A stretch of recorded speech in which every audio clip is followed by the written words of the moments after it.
जब आपको actually when you are in that mode, अभी तक जो मैंने टिप बताए वो आपको पहले ही करना है। लेकिन जब आपको सुसाइडल थॉट्स आते हैं ना, उस वक़्त आपको कैथारसिस प्रैक्टिस करना है। So for those who don't know catharsis, I will tell you it is a technique of writing down your emotions. क्योंकि जब आप लो वाइब्रेशन में चले जाते हो और आपको ऐसे गंदे थॉट्स आने लगते हैं ना, उस वक़्त आप लिखना चालू करो। क्या what are you going through, आपको क्या हो रहा है? इसमें आपको अच्छी हैंडराइटिंग में लिखने की ज़रूरत नहीं है, क्योंकि उस वक़्त थॉट्स की पेस बहुत फास्ट होती है। एक के पीछे एक थॉट आते हैं, उसने मुझे मारा, फिर उसने मेरे साथ ऐसा किया, फिर मैं चुप क्यों रही, मैंने क्यों नहीं उसको जवाब दिया? ऐसे धड़-धड़ एक के पीछे एक थॉट्स आते हैं। तो ये थॉट आपको कैप्चर करना है पेपर पे। जस्ट स्क्रिबल इट, कि जो-जो आ रहा है वो लिखते जाओ। इतना अच्छा एकदम स्टाइल में स्लोली लिखने की कोई ज़रूरत नहीं है। Nobody has to read your thoughts. It's just for your own thing, कि आपको वो अंदर की भड़ास निकाल देनी है मन की, इसलिए आपको लिखना है। Take a paper and pen and just start scribbling whatever thoughts are coming, you just start writing that catharsis process. You try this, it is very powerful. क्योंकि ये जब फेस वो चला जाता है ना, तो वो और अंदर एक ब्लॉक क्रिएट करने की जगह it is now out, you have let it out through paper. Next point is to remind yourself, what you have to remind, that there are multiple solutions possible to your problem. देखो, इसके पहले I think seventh point में हमने list बनाई थी, list of problems, right? अभी यहाँ पर 10th पॉइंट में हमको रिमाइंड करना है कि there are multiple solutions to your problem. जो भी आपके प्रॉब्लम की लिस्ट है, आपको लगता है इसका कोई सॉल्यूशन नहीं है, so I have to end my life, but this is not the only solution.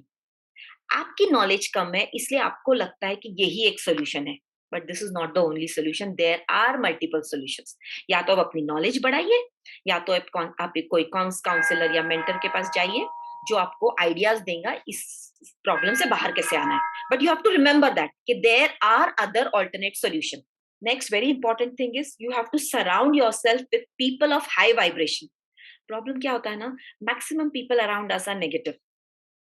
कोई भी चीज़, वो भी हमारे हमारे में जो बुराइयाँ हैं वो देखते हैं, या वो ही पॉइंट आउट करते हैं, तुम ऐसी क्यों हो, तुम काम में स्लो क्यों हो, तुम दिखने में ऐसी क्यों हो, तुम्हारा कलर ऐसा क्यों है, तुम्हारी हाइट ऐसी क्यों है, तुम्हारे बाल ऐसे क्यों है। There are negative people around us. तो क्या होता है, वही हम चाहे या ना चाहे, it is going inside. whatever you are watching, whatever you are listening, everything is going inside. These are all input organs ना, वो आपके अंदर ले रहा है। तो you need to surround yourself deliberately with high vibration people. अब high vibration people कैसे, कहाँ से लाए?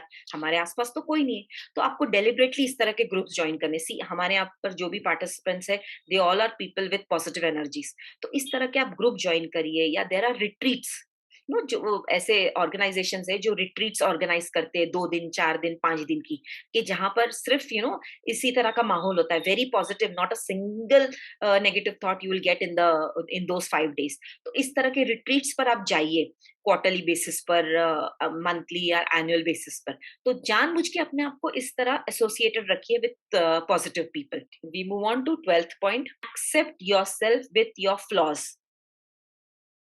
आपको अपने आप को पूरी तरह से एक्सेप्ट करना है, अपनी अच्छाई बुराई दोनों के साथ।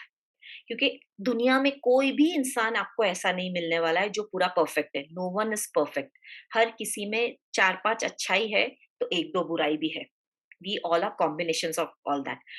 ये क्यों कह रही हूं मैं? क्योंकि जब तक आप अपनी बुराइयां एक्सेप्ट नहीं करते ना, तब तक आप में हिम्मत नहीं होती दूसरों को एक्सेप्ट करने की। और प्रॉब्लम कहाँ आता है? दूसरों की बुराइयों से आता है हमको। क्यों आ रहा है? क्योंकि हम अपनी बुराई हम नहीं एक्सेप्ट कर सके, अपने आप को नहीं एक्सेप्ट कर सके, दूसरों को हम कैसे करेंगे? So start loving yourself with all the flaws that you have. तो इससे क्या होगा, जब आप दूसरों में देख रहे हैं, अरे ये इसमें बुराई है, तो आपका आपका नजरिया बदल जाएगा। ठीक है ना, इसमें 1-2 बुराई है, बट बाकी कितनी अच्छाई है। जैसे ठीक है, मेरी बीवी बहुत खिटखिट करती है, अरे लेकिन मेरी बीवी कितना टेस्टी खाना बनाती है, मेरी बीवी तैयार होके कितनी प्यारी दिखती है, मेरी बीवी बच्चों का ख्याल कितना अच्छे से रखती है। So these are the plus things which you will see instead of the negative ones. तो हम माइंड को आदत डाल दिए है कि नेगेटिव देखने की, फ्लॉज देखने की, और हमेशा अरे घर में आए नहीं कि मेरी बीवी खिटखिट शुरू कर देती है। तो अब वहां से हम फोकस हटा रहे हैं। पर इसके लिए तरीका क्या है?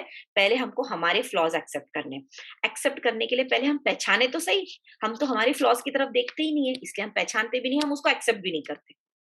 तो ये हमको डेवलप करना है कि ये मेरे फ्लॉज है, but in spite of all that I love my self. And when you love your self, you will loving other people will become very easy. Next is very important, myth. Myth मतलब जो सच्चाई नहीं है, लेकिन हम मानने लग गए सच्चाई। वो क्या है? सुसाइड का मतलब हम क्या समझते हैं? सुसाइड का मतलब है कि उस इंसान को मरना है, right? That person wants to die.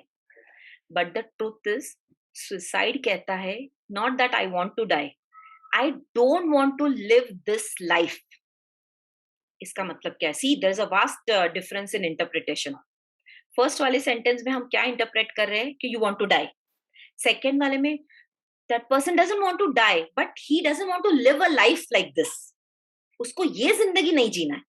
तो जब ये जिंदगी नहीं जीना है, इसका मतलब, सी, फर्स्ट सेंटेंस में आप क्या करोगे? आई वांट टू डाई मतलब चलो end your life. Second sentence में क्या है? I don't want to live this life. This life मतलब कोई और लाइफ मुझे जीने में इंटरेस्ट है। तो चेंज योर लाइफ पैटर्न।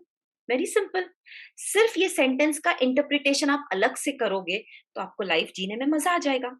आपको ये लाइफ नहीं पसंद है, चेंज कर लो। अगर आपको घर में मदर इन लॉ का प्रॉब्लम है तो आप जाके सुसाइड मत करो ना, उसका सोल्यूशन निकालो, लाइफस्टाइल चेंज करो, आप न्यूट्रल फैमिली की लाइफ चुनो।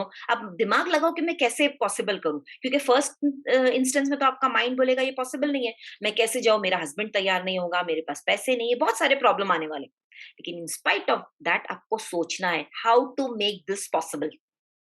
मुझे ये टाइप की लाइफ नहीं जीनी है, तो ये लाइफ को एंड नहीं करना है, दूसरी लाइफ का बिगिनिंग देखना है मुझे। Next point, talk about it to someone.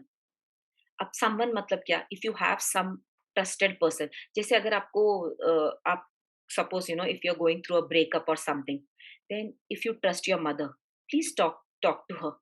और if you have a very close friend जिस पर आप बहुत इजीली भरोसा कर सकते हो, तो ऐसे कोई पर्सन को बताओ। क्या होता है ना, बहुत बार स्पेशली बॉयज, लड़कियां तो फिर भी शेयर कर लेती है अपना problem, boys they don't share. उनको ऐसा लगता है कि मैं अगर मेरा प्रॉब्लम शेयर करूंगा तो मैं अपनी वीकनेस दिखाऊंगा कि I am not able to cope up with this. ये नहीं है। Human beings are like that कि हम शेयर करें ना तो हमारा मन हल्का हो जाता है। तो आप किसी के साथ भी शेयर करो जिस पर आप ट्रस्ट कर सकते हो, जिस पर भरोसा है कि वो आपके सीक्रेट रख सकता है। और अगर कोई नहीं मिलता है तो अगेन माय एडवाइस इज, कोई थेरेपिस्ट या काउंसलर या मेंटर हायर कर लो, जिसके सामने you open your heart out, अपनी सारी मन की बातें बता दो, अच्छी बुरी जो भी होंगी, ये ख्याल मुझे आए थे। तो आप देखो ये करने के बाद आपको कितना रिलीफ फील होगा।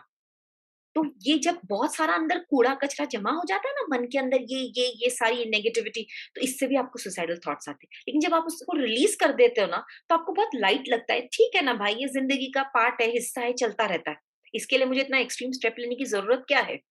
Okay, so talk it out, talk to anyone whomever you trust, but you have to share whatever you're going through, or whatever you are experiencing inside, you need to share that. Another next important tip is, see, at the time when you are getting that emotion, उस वक्त आपको क्या करना है ना, immediately आपको अपना attention ना ब्रीदिंग पे शिफ्ट करना है। क्योंकि क्या होता है उस वक्त, मैंने कहा ना, आपके थॉट्स बहुत फास्ट हो जाते हैं, धड़ धड़ धड़ थॉट्स आने लगते हैं कि उसने मुझे पैसा टाइम पे नहीं दिया, अब मैं आगे पैसा कैसे दूंगा, कल वो नारायण अंकल घर पे आ जाएंगे, मुझे घर से निकाल देंगे, मुझे बोलेंगे मैं तुम्हारी कार लेके जा रहा हूँ, मैं इसको नीलाम कर रहा हूँ, धड़ धड़ धड़ एक के पीछे एक थॉट आएंगे। तो इस तरह से थॉट्स को रोकने का शॉर्टकट तरीका है ब्रीदिंग पे कॉन्सेंट्रेट करना। डीप ब्रीदिंग करिए आप मुंह बंद रखिए और नाक से लंबी सांस लीजिए, long inhale you take and you exhale very slowly. इससे क्या होगा, दो फायदे होंगे। एक तो आपका थॉट पैटर्न ब्रेक हो जाएगा, क्योंकि आपका ध्यान डाइवर्ट हो गया, आपका ध्यान किधर चला गया, वो सुसाइड के इमोशन से वो ब्रीदिंग पे आ गया। तो आपका थॉट इमीडिएटली ब्रेक होता है। देखो थॉट है ना, वो अपने भाई बहन लेकर आता है, one single thought will bring a chain of thoughts. तो वो ब्रेक होना बहुत जरूरी है। वो चेन ब्रेक हो गई ना, तो फिर वो नए थॉट्स आने लगते हैं, नए थॉट्स जनरेट होने लगते हैं। तो इसलिए आपको जरूरी है कि आप ब्रीदिंग पे फोकस करो।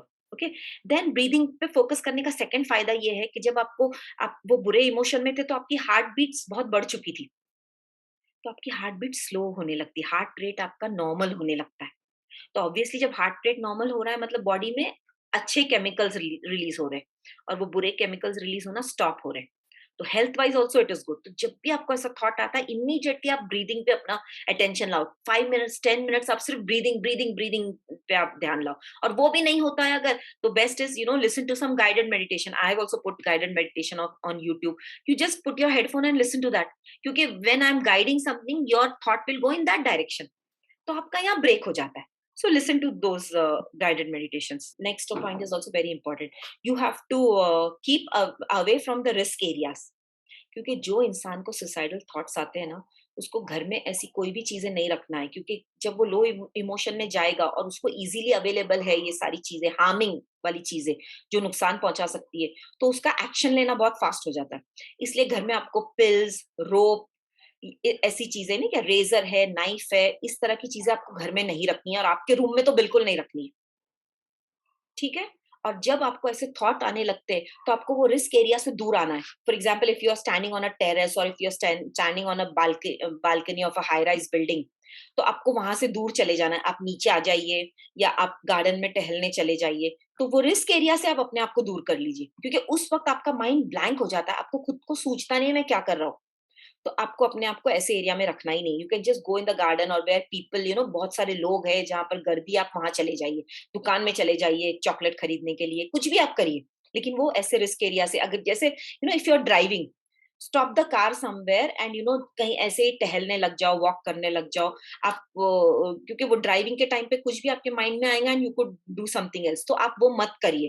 तो जब भी ऐसे इमोशन से आप गुजर रहे हो, आप रिस्क एरिया से दूर हो जाइए। And the last point, 17th point, very important point, सबसे important, you have to remember to increase your faith. Faith का मतलब क्या है?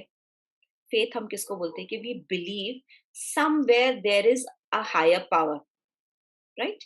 कोई तो है वहां पर, who is the creator of this world, जिसने हमको बनाया। हम खुद तो नहीं बने हैं ना, हम खुद तो दुनिया में नहीं आए, किसी ने हमको क्रिएट किया, ये तो हर कोई मानता है। Except for a handful of people, the entire world, believes कि yes, there is a creator who has created us. We all believe. तो जिसको हम गॉड बोलो, भगवान बोलो, अल्लाह बोलो, जो भी नाम से आप बुलाओ, लेकिन देयर इज अ क्रिएटर जिसने ये दुनिया बनाया है। तो इसी क्रिएटर ने हमको बनाया, ये हम मानते हैं। तो इसी क्रिएटर ने हमारी लाइफ डिजाइन की है। तो जब हम सुसाइड करने जा रहे हैं, तो हम इस क्रिएटर का प्लान बिगाड़ रहे हैं, क्योंकि ये क्रिएटर ने हमको वैलिडिटी पीरियड दे के भेजा है। अभी किसी किसी की वैलिडिटी पीरियड है 60 इयर्स की, किसी की 75 इयर्स की, किसी की 80 इयर्स की। तो क्या हमको हक है, अधिकार है इस वैलिडिटी पीरियड को शॉर्ट करने का? इस वैलिडिटी पीरियड को कट ऑफ करने का अधिकार हमको किसने दिया है? आपकी जितनी लाइफ लिखी है, आपको उतनी जीना है। आप इतने होशियार हो गए हो, या इतने सुप्रीम हो गए हो कि आप अपनी लाइफ का स्पैन डिसाइड कर सकते हो? You are disturbing God's plan. तो मैक्सिमम रिलीजन, बहुत सारे रिलीजन्स में इसको सिन माना गया है, इसको गुनाह माना गया है। Committing suicide is a sin in most of the religion. क्यों? क्योंकि you are disturbing God's plan, you are violating the laws of God. तो ये इतना बड़ा पाप है कि you may not be able to go for the cross over. Cross over मतलब इस जमीन से वो वर्ल्ड में जब हमको जाना है, तो हमारा क्रॉस ओवर मुश्किल हो जाता है। और जब क्रॉस ओवर मुश्किल होता है, तो हम एस्ट्रल वर्ल्ड में भटकते रहते हैं। हमारा सोल एस्ट्रल वर्ल्ड में भटकता रहता है। क्यों? क्योंकि we were not invited there and we are coming. अभी जैसे कोई मेहमान आपके घर में अनवांटेड आ गया, आपको नहीं लेना है उसको, तो आप अपने घर का दरवाजा नहीं खोलोगे ना उनके लिए। It's like that, God will not give you entry over there. और अगर वो एंट्री ने दे भी दिया, तो भी वो आपको हायर रीम्स में नहीं, वी नो ना कि हेवेंस के भी रीम्स है, अलग अलग लेवल्स है हेवन के। तो he will not take us in the highest और टॉप मोस्ट लेवल। हम नीचे के लेवल में सड़ते रहेंगे या वहीं पड़े रहेंगे। तो हमको हमको कहीं ना कहीं एक्सेप्ट करना है कि ये लाइफ हमारे हमारे लिए गॉड ने डिजाइन किया है, और इस मोमेंट में दिस इज द बेस्ट। तो जो भी है इसका सोल्यूशन भी गॉड ही निकालने वाला है। तो जब आपका फेथ स्ट्रांग रहेगा, तो ये सारी चीजों से आप पार जा सकोगे। With this I have completed most of the points, and I hope all of you liked it.